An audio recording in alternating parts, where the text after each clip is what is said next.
بسم اللہ الرحمن الرحیم۔ السلام علیکم ورحمۃ اللہ وبرکاتہ۔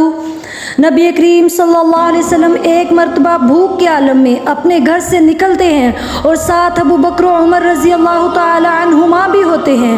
وہ دونوں بھی بھوک کی وجہ سے پریشان ہوتے ہیں تو نبی کریم صلی اللہ علیہ وسلم انہیں لے کر ابو ایوب انصاری رضی اللہ تعالی عنہ کے گھر چلے جاتے ہیں۔ اور حضرت ابو ایوب انصاری کی قسمت کا کیا کہنا کہ ان کے گھر نبی کریم صلی اللہ علیہ وسلم تشریف لے گئے اور فرمایا کہ کچھ کھانے کو پیش کیا جائے تو حضرت ابو ایوب انصاری رضی اللہ تعالی عنہ نے ایک جانور ذبح کیا اور اس کے کچھ خشک ٹکڑے کباب کی شکل میں کہہ لیں یا تکے کی شکل میں کہہ لیں بھون کے لے آئے اور ایک اس گوشت کا سالن بنا لائے۔ تو نبی کریم صلی اللہ علیہ وسلم نے وہ گوشت کے ٹکڑے دیکھے اور وہ سالن دیکھا تو کہا کہ میری بیٹی فاطمہ رضی اللہ تعالی عنہ کئی دنوں سے بھوکی ہے، اس کو بھی بھیج دیا جائے۔ ان کو بھیجنے کے بعد جب نبی کریم صلی اللہ علیہ وسلم یہ سادگی سے بنا ہوا کھانا جو 2 ڈشوں پر مشتمل تھا جو کہ میں اور آپ ذرا غور کریں کہ ہمارے دسترخوان کتنے پر رونق ہوتے ہیں، خاص طور پر رمضان میں افطاری کے وقت، اور نبی کریم صلی اللہ علیہ وسلم اپنے سامنے 2 ڈشوں کو دیکھ کر کہتے ہیں ثم لتسألن یومئذ عن النعیم، فرمایا یہی وہ نعمتیں ہیں جن کے بارے میں قیامت کو ضرور سوال ہونا ہے۔ آپ صلی اللہ علیہ وسلم کی آنکھوں میں پانی موجود ہے صرف ان 2 ڈشوں کو دیکھ کر، اور آپ کو اور مجھے یہ سمجھا رہے ہیں کہ یہی وہ نعمتیں ہیں جن کے بارے میں کل سوال ہوگا۔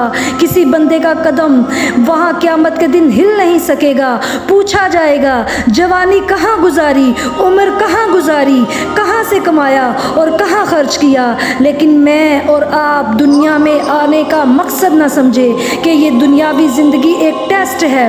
اللہ نے فرمایا الذی خلق الموت والحیات لیبلوکم ایکم احسن عملا، کہ میں نے یہ موت اور زندگی تمہیں آزمانے کے لیے بنائی ہے کہ تم میں سے کون زیادہ عمل کرنے میں اچھا ہے۔ اور پھر فرمایا کہ وما خلقت الجن والانس الا لیعبدون، انسان و جن کی پیدائش کا مقصد فقط اللہ تعالیٰ نے اپنی عبادت کرنا بنایا ہے کہ یہ میری عبادت کرنے والے ہیں یا نہیں۔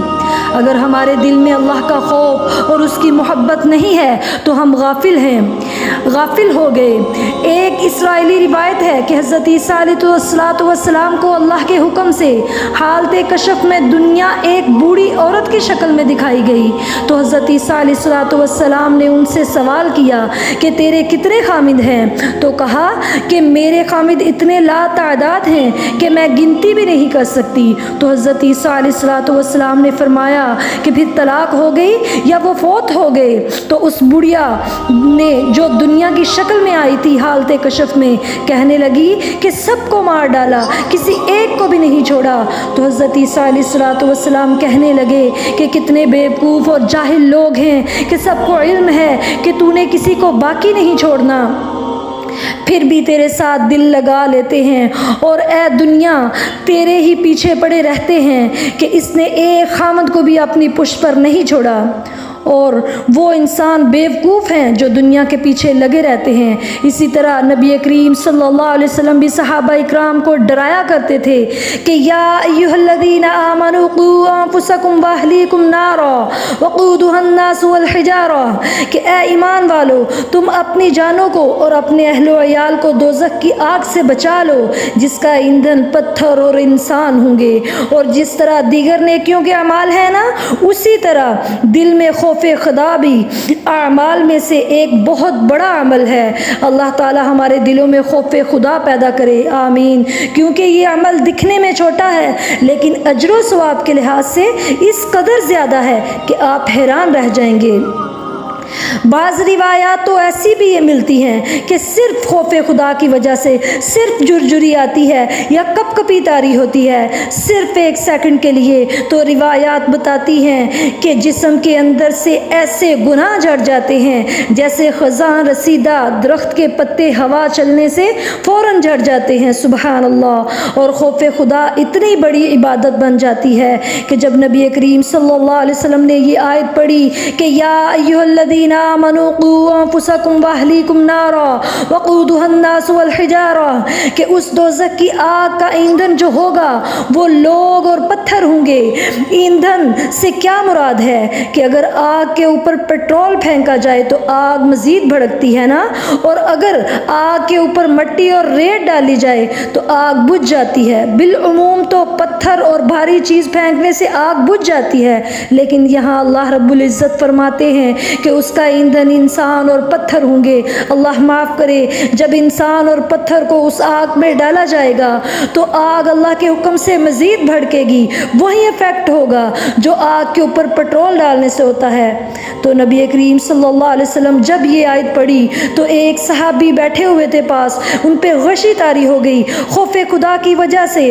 تو نبی کریم صلی اللہ علیہ وسلم نے فرمایا کہ کلمہ پڑھو، تو اس نوجوان نے کلمہ پڑھا۔ تو پھر نبی کریم صلی اللہ علیہ وسلم نے فرمایا کہ اللہ کے خوف کی وجہ سے جو کپکپی، جو کیفیت اس نوجوان پر طاری ہوئی ہے، اس کیفیت کی وجہ سے اللہ نے اس نوجوان کو جنت میں داخل ہونے کی بشارت سنا دی ہے۔ سبحان اللہ۔ تو صحابہ اکرام نے کہا کہ کیا یہ خوشخبری صرف انہی کے لیے ہے؟ تو آپ صلی اللہ علیہ وسلم نے فرمایا ذالک لمن خاف والی آیت نہیں پڑھی کہ جس بندے پہ اللہ کا خوف طاری ہو گیا اس کے لیے بڑے بڑے انعامات ہیں۔ اسی طرح ایک اور روایت ملتی ہے کہ نبی کریم صلی اللہ علیہ وسلم نے اسی آیت مبارکہ کی تلاوت فرمائی، اسی لیے کرتے تھے تاکہ لوگوں کے دلوں میں خوف خدا پیدا ہو جائے۔ اس آیت کی تلاوت کرنے کے بعد نبی کریم صلی اللہ علیہ وسلم نے فرمایا کہ دوزخ کی آگ کو 1000 سال بھڑکایا گیا تو وہ سفید ہو گئی، پھر مزید 1 سال بھڑکایا گیا تو وہ سرخ ہو گئی، تو پھر 1000 سال مزید بھڑکایا گیا تو وہ سیاہ ہو گئی۔ اب اس دوزخ کا شعلہ جو ہے وہ سیاہ رنگ کا ہے جو ہر چیز کو اچک لیتا ہے۔ اللہم اجرنا من النار، اللہم اجرنا من النار، اللہم اجرنا من النار۔ پاس ہی ایک صحابی بیٹھے ہیں، انہوں نے اتنی خوفناک تشریح جب آگ کی سنی تو ان کے اوپر بھی خوف کی کیفیت طاری ہو گئی اور بے سدھ ہو گئے اور چیخ مار کر زمین پر لیٹ گئے۔ آسمان سے جبریل امین کا نزول ہوا اور آ کر پوچھنے لگے کہ یہ کیا معاملہ ہوا ہے۔ تو نبی کریم صلی اللہ علیہ وسلم نے ساری بات کو بیان کیا۔ تو جبریل امین نے کہا کہ اللہ نے آسمان سے مجھے نازل کیا ہے کہ جو بندہ میرے عذابوں کے خوف کی وجہ سے اس حالت میں پہنچ جائے تو اس کو کل قیامت کو آگ سے اللہ تعالیٰ محفوظ کر کے جنت میں داخل کر دیں گے۔ سبحان اللہ۔ صرف اللہ رب العزت کا خوف اور خوف کی وجہ سے کبھی کا طاری ہو جانا، یہ جو بندہ اللہ سے ڈرتا ہے، میں آپ کو حقیقت بتاؤں، آپ کو بے شک آپ مشاہدہ کر کے دیکھ لیں کہ اللہ سے ڈرنے والے سے دنیا ڈرنا شروع ہو جاتی ہے۔ کیوں کہ اس کو اگر کوئی نقصان پہنچایا تو یہ اللہ کا خاص بندہ ہے، ہمارے ساتھ بھی برا ہوگا اور جلد ہوگا، لہٰذا اس کو کوئی تکلیف نہیں پہنچاتا۔ اور جو اللہ سے نہیں ڈرتا اس کی معاشرے میں رتی برابر بھی عزت نہیں ہوتی۔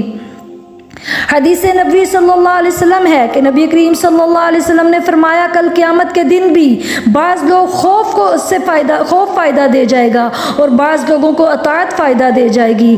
قیامت کے دن بھی یہ کتنی عظیم حدیث ہے کہ 2 بندے جن کا فیصلہ ہو جائے گا کہ ان کو جہنم میں ڈال دو، ایک جہنم کی طرف تیزی سے دوڑتا ہوا جائے گا اور ایک رک کر چلتا ہوگا، بار بار پیچھے مڑ کے دیکھے گا، آہستہ آہستہ چل رہا ہوگا، رو رہا ہوگا، اب رب کا خوف اس کے چہرے پر طاری ہوگا۔ تو اللہ تعالیٰ ان دونوں کو طلب کریں گے کہ کیا معاملہ ہے؟ تو پہلا بتائے گا کہ اللہ جی ساری دنیا کی جو زندگی ہے میں نے آپ کی کبھی کوئی فرما برداری نہیں کی، اور آج جب آپ نے حکم دیا تو دل چاہا کہ بھاگ کر جاؤں اور آپ کے حکم کی تعمیل کر لوں۔ تو اللہ تعالیٰ پھر دوسرے سے پوچھتے ہیں کہ کیا معاملہ پیش آیا کہ تم رک کر چل رہے تھے؟ تو وہ کہے گا کہ اللہ بے شک میں بڑا گناہگار تھا، بے شک میں بے عمل تھا، لیکن میں تیری رحمت کا امیدوار تھا، مجھے امید تھی کہ تو مجھے بخش دے گا، میں دل میں ایک آرزو تھی کہ تو رحم والا معاملہ فرمائے گا، دل میں تیرا خوف ضرور تھا۔ تو اللہ رب العزت ان دونوں کے بارے میں حکم دیں گے کہ ان دونوں کو جنت میں داخل کر دو۔ سبحان اللہ۔ میری اللہ سے دعا ہے کہ اللہ سب فکروں سے زیادہ ہمارے دلوں میں فکر آخرت نفرت ڈالے۔ اور میری اللہ سے دعا ہے کہ اللہ سب محبتوں سے زیادہ اپنی اور اپنے لاڈلے نبی حضرت محمد صلی اللہ علیہ وسلم کی محبت ہمارے دلوں میں ڈالے، اور اللہ سب خوفوں سے زیادہ اپنا خوف دل میں ڈالے، تاکہ ہم برے کام کو چھوڑ کر اچھائی کی طرف آ جائیں۔ اللہ تعالی ہم سب کا حامی و ناصر ہو۔ السلام علیکم ورحمۃ اللہ وبرکاتہ۔